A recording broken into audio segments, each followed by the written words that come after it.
na mga balita nga nahagpan sa Newsline Philippines Information Center. Ako si Paul Palacio. Tutok na!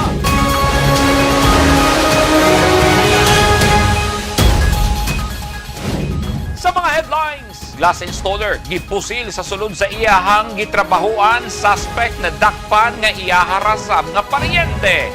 Kapin 2,000 ka mga tricycle driver sa Alamada, COTABATO ug Buluan, Maguindanao del Sur, ihatagan og panggasolina. Sa detalye sa atong mga balita, isog nga gisulod sa usa ka armadong lalaki ang usa ka business establishment sa Kalinan, Davao City ug namusil og empleyado. Misibat ang suspect sakay sa motorsiklo apan nadakpan sa follow-up operation sa kapulisan ug nasayran nga pagdumot ang motibo sa krimen. Ani ang report ni Eugene Hinutan.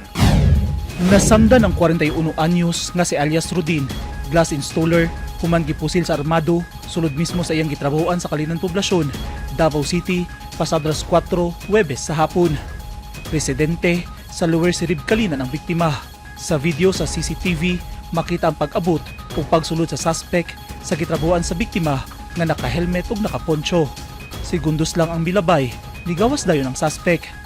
Sa laing anggulo sa CCTV, makita ang pagpusil sa suspect sa biktima na dunay gitrabaho niadtong tungura. Nakurat ang mga trabahante tungod sa sunod-sunod nga buto sa pusil. Yano rasab nga nigawas ang suspect human sa pagpamusil. Motor ang gisakyan sa responsable pagsibat. Makita sa CCTV nga nakadagan ang biktima. Nagsaka kanaog sab siya sa hagdanan ug naratol kung unsa ang iyang buhaton. Dali siyang gitabang sa iyang mga kauban sa trabaho. Nabulabog na sab ang mga tao sa lugar tungod sa nahitabo.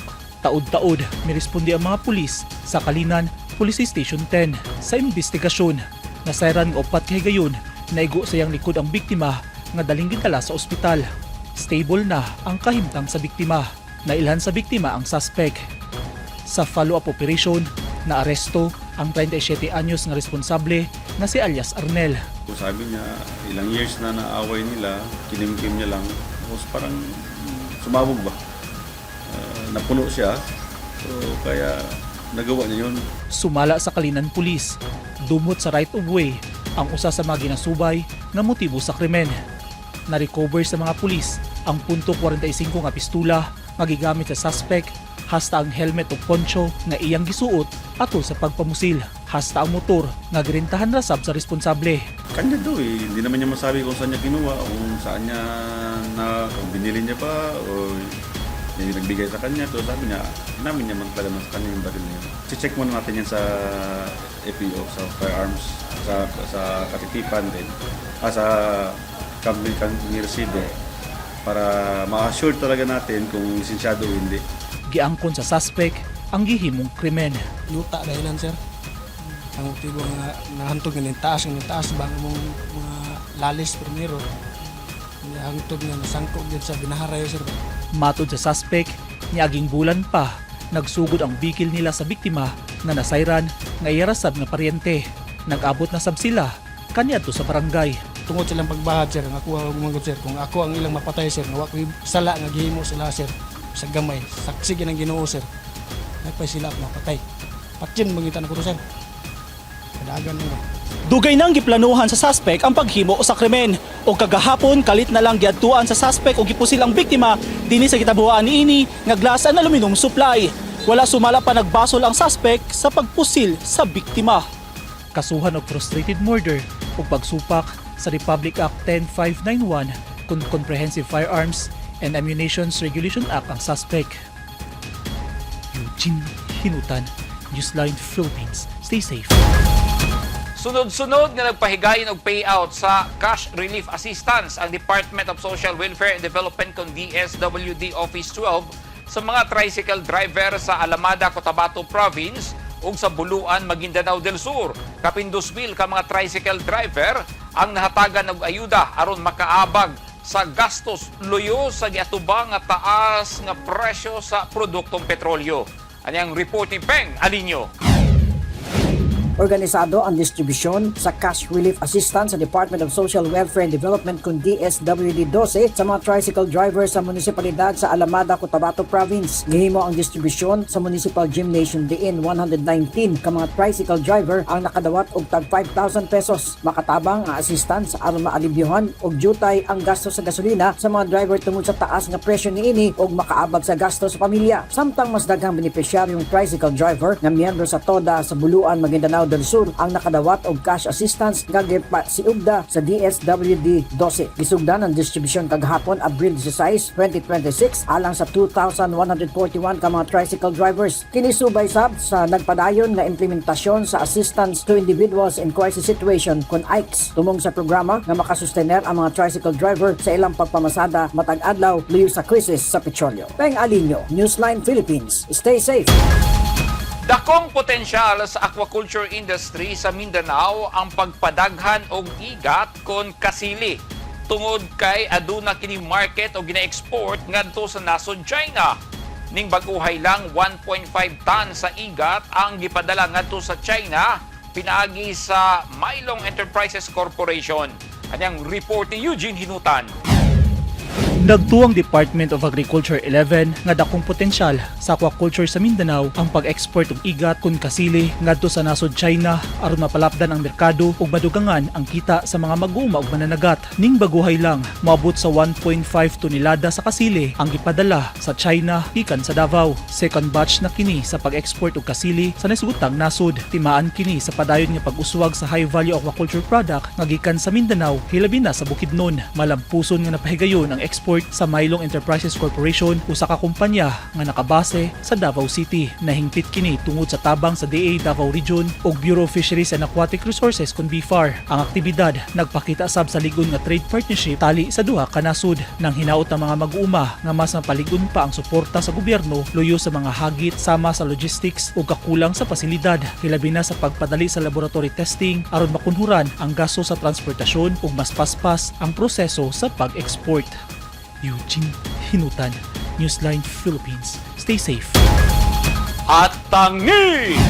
Buhangin underpass sa Buhangin, Davao City, siradaan sulod sa usa ka bulan.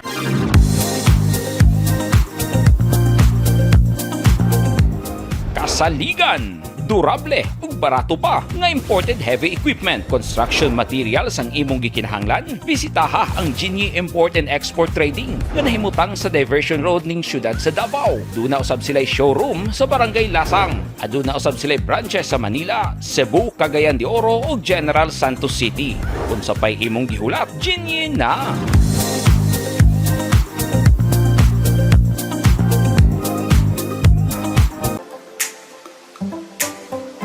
Hinumdumi, una kita mo pahawa sa atong panimalay, siguraduha nga natanggal na nimo gikan sa imong outlet ang blower, mobile phones, electric fan o uban pang gamit nga imong gisaksak. Siguraduha nga imong gipalo ang suga kadahuman nimo og gamit. Kinahanglang magpabiling safety ug luwas ang atong panimalay. Kining tipid safety tips hatod kanato sa Davao Light and Power Company, usa ka kumpanya ubos sa Aboitiz Power Corporation.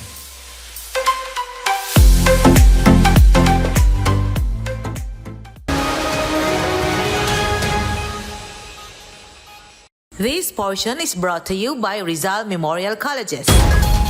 Usa ka bulan nga sirad-an ang Buhangin Underpass sa Davao City nga magsugod Abril 17, 2026 sa gabi tungod sa himuon nga rehabilitasyon hilabi na nga mabahaan kini inig mukusog ang ulan. Gihangyo ang mga motorista nga musubay una sa giablihan nga bypass road og sundo ng ipatuman nga traffic scheme. Anyang report ni Eugene Hinutan. Sugod unyang alas 9 sa gabi, Abril 17, temporaryong siradaan hangtod Mayo 17 ning tuiga ang underpass sa Buhangin, Davao City. Sumala sa Department of Public Works and Highways kun DPWH 11, tunay himuong rehabilitasyon sa underpass aron mapalig-on ang struktura, hilabi na ang pagpalambo sa drainage system alang sa kaluwasan sa mga motorista. Kay namatikdan nga mobaha ang underpass ini mubunok ang usog nga ulan. Naglaw mga ahensya nga dili mobugat ang trapiko sa palibot nga kalsada sa tabang sa bagong giablihan nga bypass road sa Tigato. Giyawan Gitawag sab ang mga motorista nga sundon ang ipatuman nga rerouting ug traffic scheme sa City Transport and Traffic Management Office kun City TMO. Gihangyo ang pagsabot sa publiko. Lauman nga ang ginahimong proyekto makahatag og mas luwas ug accessibility sa Davao City. Eugene Hinutan, Newsline Philippines. Stay safe. Natapos o na-turnover na sa probinsyal nga panggamhanan sa Davao del Sur ang bagong evacuation center nga magsilbing gymnasium sab ngadto sa lokal nga gobyerno sa Malalag, Davao del Sur. Ang proyekto gipunduhan og 6 million pesos. Ani ang report ni Peng Alinyo. Mga opisyal sa Malalag, Davao del Sur nang gipanguluhan ni Mayor Zora Valentin ang midawat sa bagong evacuation center nga naimutang sa barangay poblasyon. I-turn over kini ni Governor Yvonne Cagas kagahapon, Abril 16, 2026 nga gipunduhan og 6 million pesos. Ang proyekto gikan sa probinsyal nga panudlanan nga magsilbi sab nga gymnasium nga magamit sa bisan unsang aktibidad sa katawhan. Magamit kini nga temporaryong kapasilungan sa katawhan panahon sa emergency o kung dunay komunidad nga maapektuhan sa kalamidad. Strategic ang location sa proyekto og naasab kini mga kwarto og lapad nga lugar. Sa aerial view makita ang center nga pwedeng kaparkingan og daghang sakyanan og naasab sa ibabaw og jutay ang area nga malayo sa peligro ang mga residenteng biktima sa bisan unsang emerhensya. Ang turnover ceremony itambungan sab sa mga board member o mga residente sa Malalag. Peng Alinyo, Newsline Philippines. Stay safe.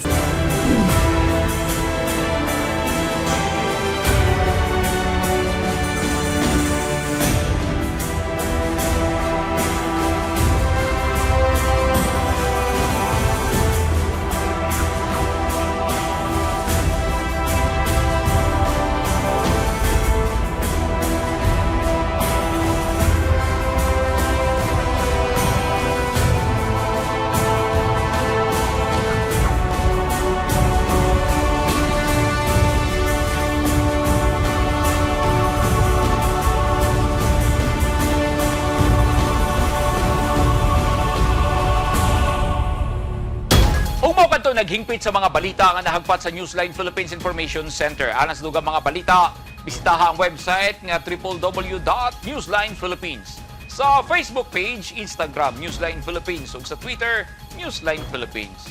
Kung aduna may mga balita o impormasyon sa inyong tagsa-tagsa kamang lugar sama sa sunog o baha, mamahimo ka na inyong i-share pinaagi sa Newsline Messenger. Masundan sa ninyo pinaagi sa pag-subscribe sa YouTube channel sa Newsline Philippines. Ako si Paul Palacio. Daghang salamat and stay safe!